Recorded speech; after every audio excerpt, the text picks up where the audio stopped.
Perkenalkan, nama saya Romanus Andus Esvil. Saya guru pendidikan agama Katolik dan budi pekerti di SMA Negeri 1 Kembayang, Kabupaten Sanggau, Provinsi Kalimantan Barat. Pada saat ini saya sebagai mahasiswa PPG di LPTK Santo Fransiskus Assisi, Semarang.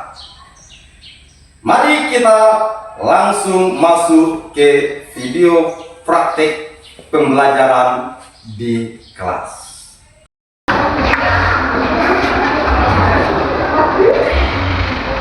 Oke, selamat pagi semuanya.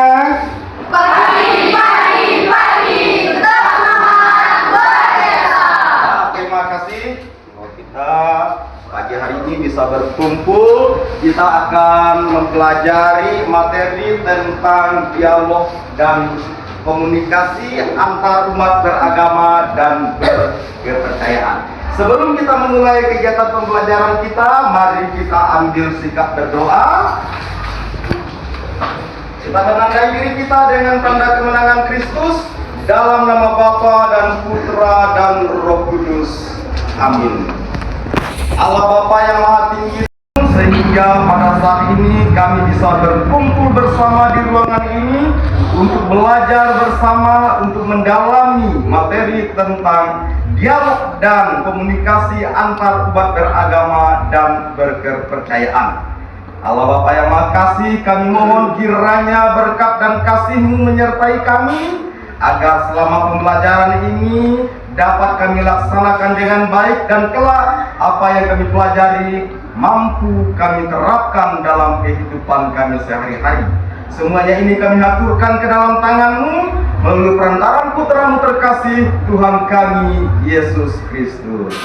Amin. Dalam nama Bapa dan Putra dan Roh Kudus. Amin. Selamat pagi semuanya. Baik, kita lihat bahwa di materi kita pada hari ini kita mempelajari tentang dialog dan kerjasama antar umat beragama dan berkepercayaan.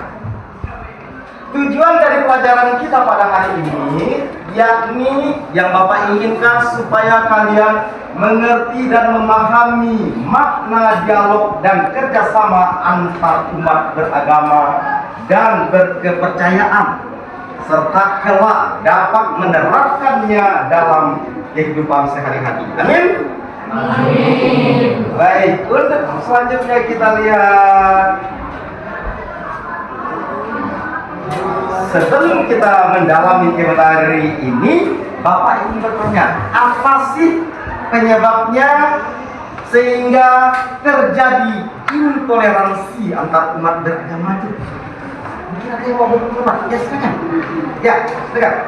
Saya dari perwakilan kelompok akan menjawab pertanyaan tersebut. Penyebab terjadinya intoleran antara umat beragama adalah kurangnya pengetahuan dan pemahaman tentang agama lain.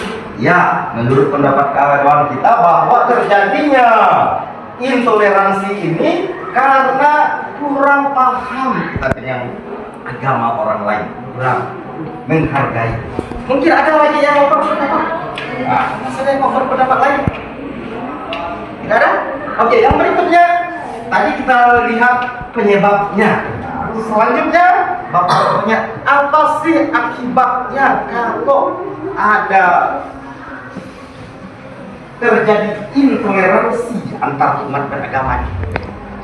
Saya Pak. Ya, silakan.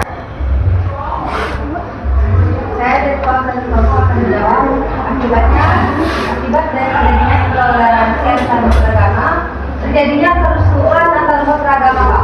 Ya, terjadinya kerusuhan antar umat beragama. Baik. Sekarang kita akan masuk ke bagian yang berikutnya. Kita lihat bahwa di dalam negara kita itu, kita adalah salah satu negara yang terdiri dari beragam agama dan beragam suku serta kepercayaan. Itu salah satu ciri khas kita negara Indonesia. bahwa kita adalah negara yang keberagaman dalam agama maupun kepercayaan.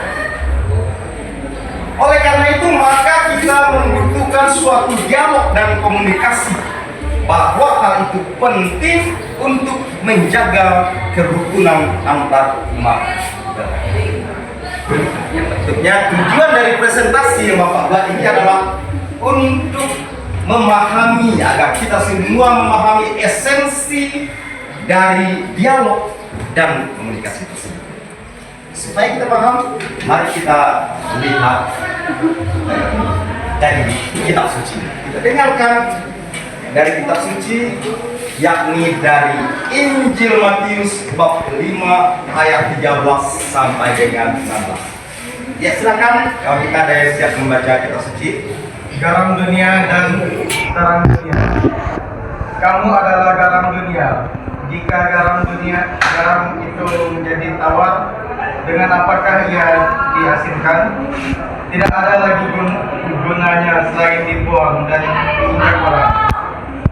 Kamu adalah terang dunia. Kota yang terletak di atas gunung tidak mungkin tersembunyi.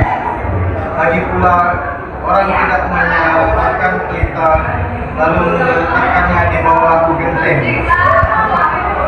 melainkan di atas kaki dia, sehingga menerangi semua orang di dalam rumah itu. Demikianlah hendaknya terangmu bercahaya di depan orang, supaya mereka melihat perbuatanmu yang baik dan memuliakan Bapamu yang di surga. Oke, terima kasih si Arthur. Kita tadi mendengarkan dari Injil Matius bab 5 ayat 13 sampai dengan 16, dikatakan bahwa kita adalah garam dan terang. Garam terang-terangnya kita dimampukan untuk memberi cahaya kepada orang lain.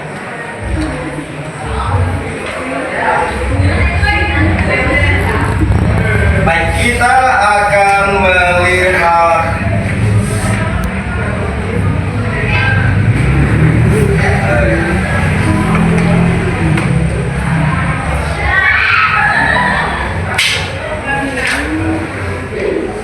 untuk itu mari kita lihat bersama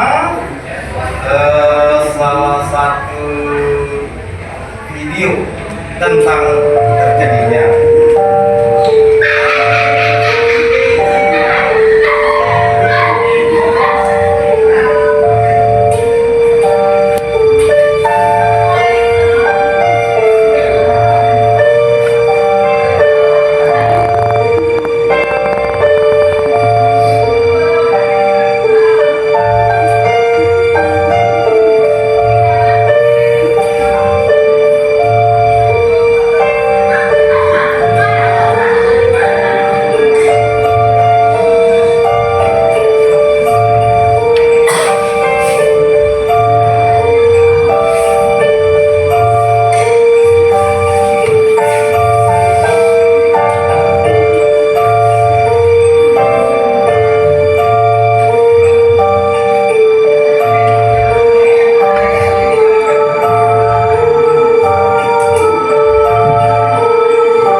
video terjadinya kerusuhan yang terjadi di tempat kita, yakni di Kalimantan Barat, di Kabupaten Sambas.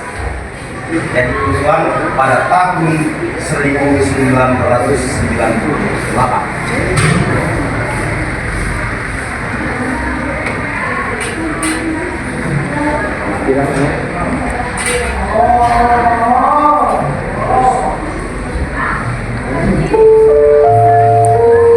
Baik, yang berikutnya kita akan melihat video yang kedua. Salah satu konflik sosial paling berdarah dalam sejarah modern Indonesia. Berawal pada 19 Januari 1999, ketika yang kecil antara warga di Ambon, Maluku, memicu gelombang kekerasan yang melibatkan kelompok Muslim dan Kristen. Ketegangan sosial, ekonomi, dan politik diperburuk oleh intervensi kelompok bersenjata, mengakibatkan perpecahan komunitas dan ribuan korban jiwa. Ribuan rumah dan tempat ibadah hancur, dan ratusan ribu orang terpaksa mengungsi. Meski akhirnya konflik mereda dengan perjanjian Marindo pada tahun 2002, trauma dan dampak sosial ekonomi masih terasa hingga saat ini. Konflik ini menjadi pelajaran penting tentang pentingnya toleransi dan dialog antar umat beragama di Indonesia. Itu tadi kerusuhan yang terjadi di Ambon. Jadi di Ambon.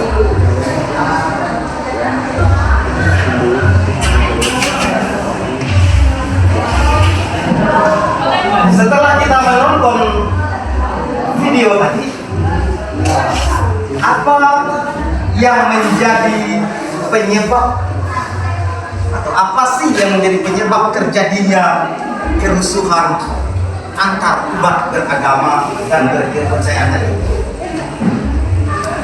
Setelah kita tonton dari siapa yang coba menjawab? Ada?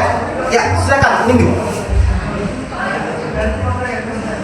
Penyebab intoleransi antar umat beragama memiliki beberapa contoh, seperti rendahnya tingkat sumber daya manusia, merasa agama sendiri lebih baik. Tingkat rendahnya pemahaman kita terhadap agama yang lain, dan kita merasa bahwa hanya kita yang kemudian akibat dari kerusuhan yang kita lihat di video tadi apa? Ya, di video yang kita tonton tadi, gara-gara kerusuhan itu apa yang terjadi? Ya, terjadi konflik. Nah, katakan kita terjadi konflik. Kemudian apa lagi? Terdapat korban jiwa, ada ribuan jiwa yang meninggal. Itu tadi kan kerusuhan yang di Sampit di Kalimantan Barat, ada juga yang di Sambas, di Ambon.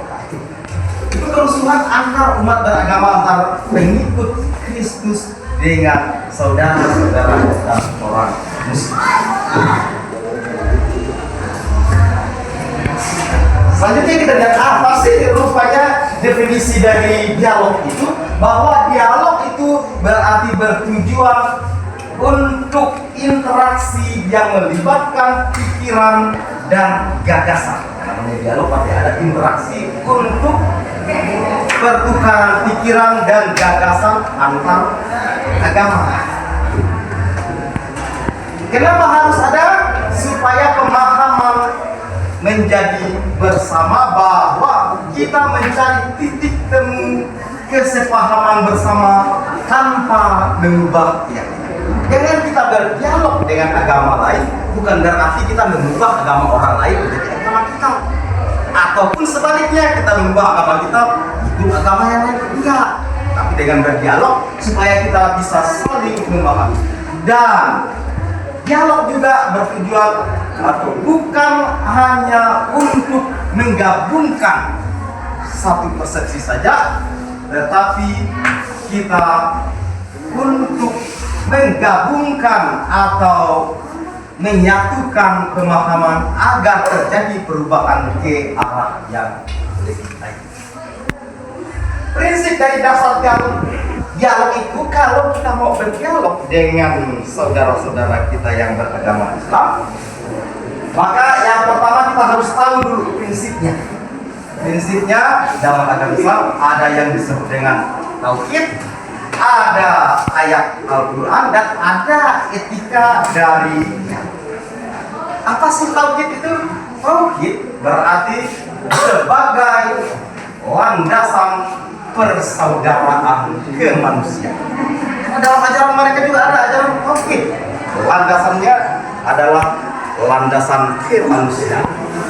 Yang berikutnya dari ayat Al-Quran juga ada dikatakan oleh Nabi dan Al-Imran, yakni dari Al-Imran bab 3 ayat 64 tentang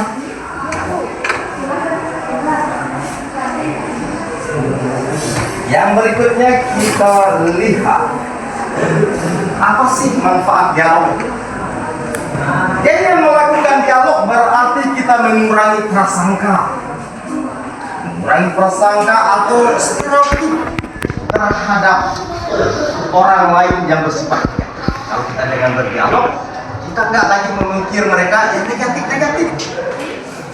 Dengan dialog berarti kita mengurangi stereotip negatif terhadap orang lain. Yang berikutnya manfaat dari dialog adalah memperkuat persatuan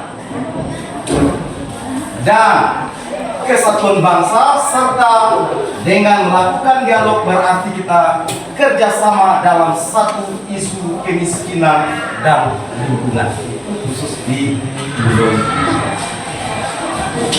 Untuk melakukan dialog apakah mudah? Tidak, ada tantangannya. Ada tantangan ketika kita melakukan dialog.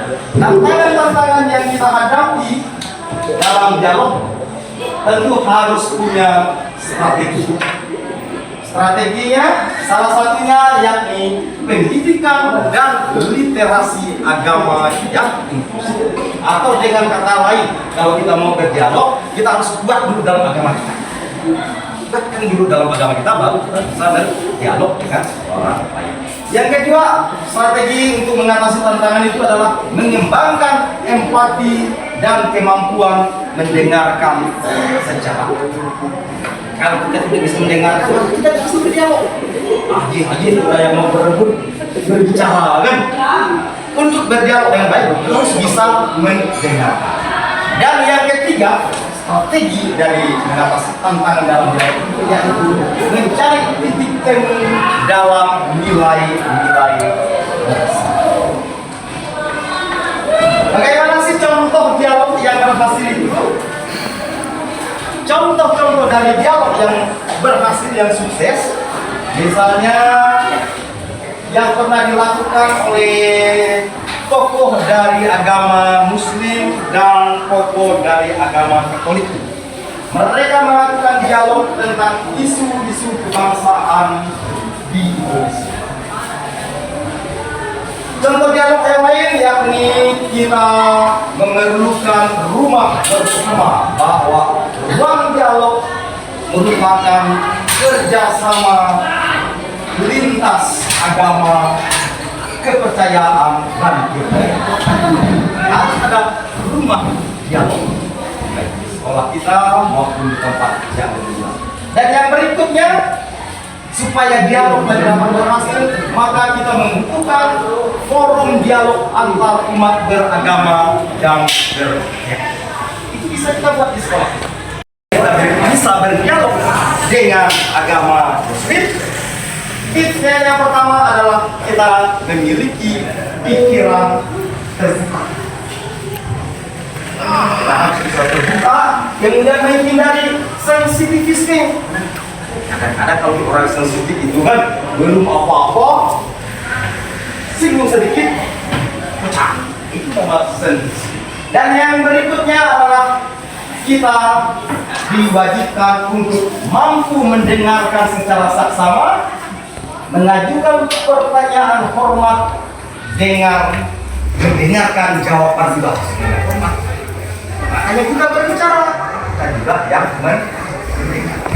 Kita sudah mendengarkan kawan dari kalian membacakan tentang ajaran kitab suci dari Injil Matius bab 5 ayat 13 sampai 16. Nanti dikatakan oleh Yesus adalah kita menjadi garam dunia dan terang dunia.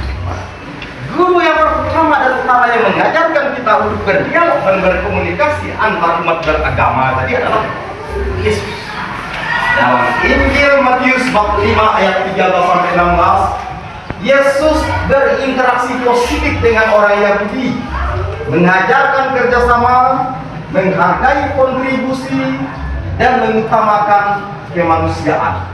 Untuk memulai kegiatan pembelajaran dengan topik terkait, maka kita perlu memahami ajaran dari Yesus tentang dialog dan komunikasi antar umat beragama tadi, terutama dari Injil Matius bab 5 ayat 13 sampai 16, yakni kita harus menjadi garam dan terang dunia dimanapun kita berada. Yang tadi kita sudah sampai di kesimpulan bahwa dialog adalah kunci masyarakat harmonis. Setiap individu berperan penting dalam dialog dan toleransi. Mari kita menciptakan jembatan pemahaman antar umat beragama. Dialog juga merupakan peran individu, peran kita semua. Bukan hanya guru agama, bukan hanya pastor atau hanya kiai, tetapi seluruh umat beragama itu yang harus berperan untuk membuat dialog dan kerjasama. Dan mari bersama-sama kita membangun dan mewujudkan Indonesia yang damai. Bagian terakhir kita tadi, mari kita diskusikan di dalam kelompok kita. Kita silakan membuat refleksinya masing-masing. Kita diminta untuk melakukan dialog dan komunikasi antar beragama agar tercipta perdamaian. Menurut pendapat kalian dibuatkan dalam bentuk refleksi.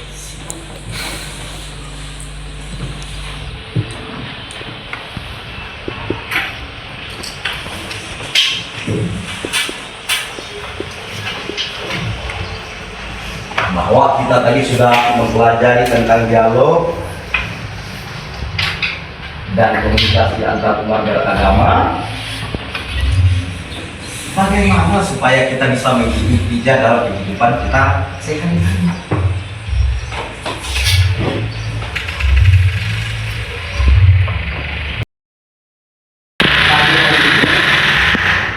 Dan kita harus mewujudkannya dalam kehidupan sehari-hari. Harus ada aksinya. Pasti aksinya.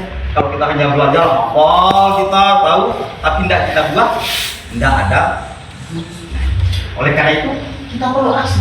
Apa sih aksi yang bisa kita lakukan? Dari kelompok, kita dengar pendapat dari kelompok hasil diskusi kalian. Apa aksi yang akan kita buat di sekolah? Ya. Yaitu dengan membuat poster tentang indahnya perdamaian. Dengan membuatkan poster tentang indahnya perdamaian. Mungkin ada lagi dari kelompok lain. Silakan kelompok 2. Mulai dari sikap, Pak. Jadi misalnya ada teman-teman kita yang muslim ini sedang beribadah, itu jangan ribut. Kita jangan ribut, itu aksi yang akan kita buat. Ketika orang lain beribadah, kita tidak usah ribut dengan menghargai mereka. Ini dari kelompok ini, silakan.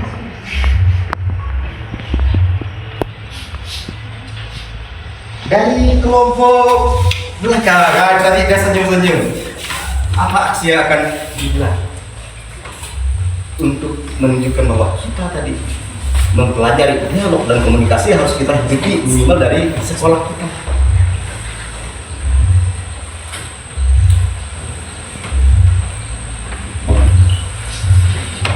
Atau dari kelompok lain tadi?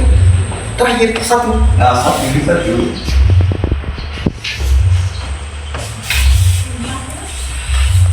Cepat. Silakan. apa yang mau dibuat. Kita akan mempelajari tentang dialog tadi. Ya harus ada aksinya kan, ada produk yang kita perlu. Ya. Oh, akan saling menghormati orang lain. Oke. Masih ada? Sudah cukup ya? Oke, itu aksi yang akan kita buat. Baik, yang berikutnya kita sampai ke ujung pertemuan kita pada pagi hari ini, bahwa tadi kita sudah membukanya dengan doa, kita juga akan menutupnya dengan doa. Karena dengan doa kita mampu mengubah apa yang tidak mungkin menjadi. Kita tutup dengan doa. Kita minta salah satu dari kawan kalian untuk memimpin dalam doa. Saya, Pak. Ya. Teman-teman sekalian, sebelum kita mengakhiri pembelajaran kita pada hari ini, marilah kita berdoa. Marilah kita bersama-sama kita berdoa. Dalam nama Bapa dan Putra dan Roh Kudus. Amin. Ya Allah, pencinta alam dan semesta, hanya kepadamu lah segala ciptaan disembah sujud berbakti. Engkau mengenal setiap hati dan melalui berbagai cara Engkau mewahyukan diri kepada mereka. Kami bersyukur kepadamu atas begitu banyak orang yang dengan tulus mencari keselamatan. Kami bersyukur pula atas agama-agama yang dapat menuntun para penganutnya sampai kepadamu. Sebab hanya Engkau satu-satunya sumber keselamatan. Engkaulah tujuan hidup manusia.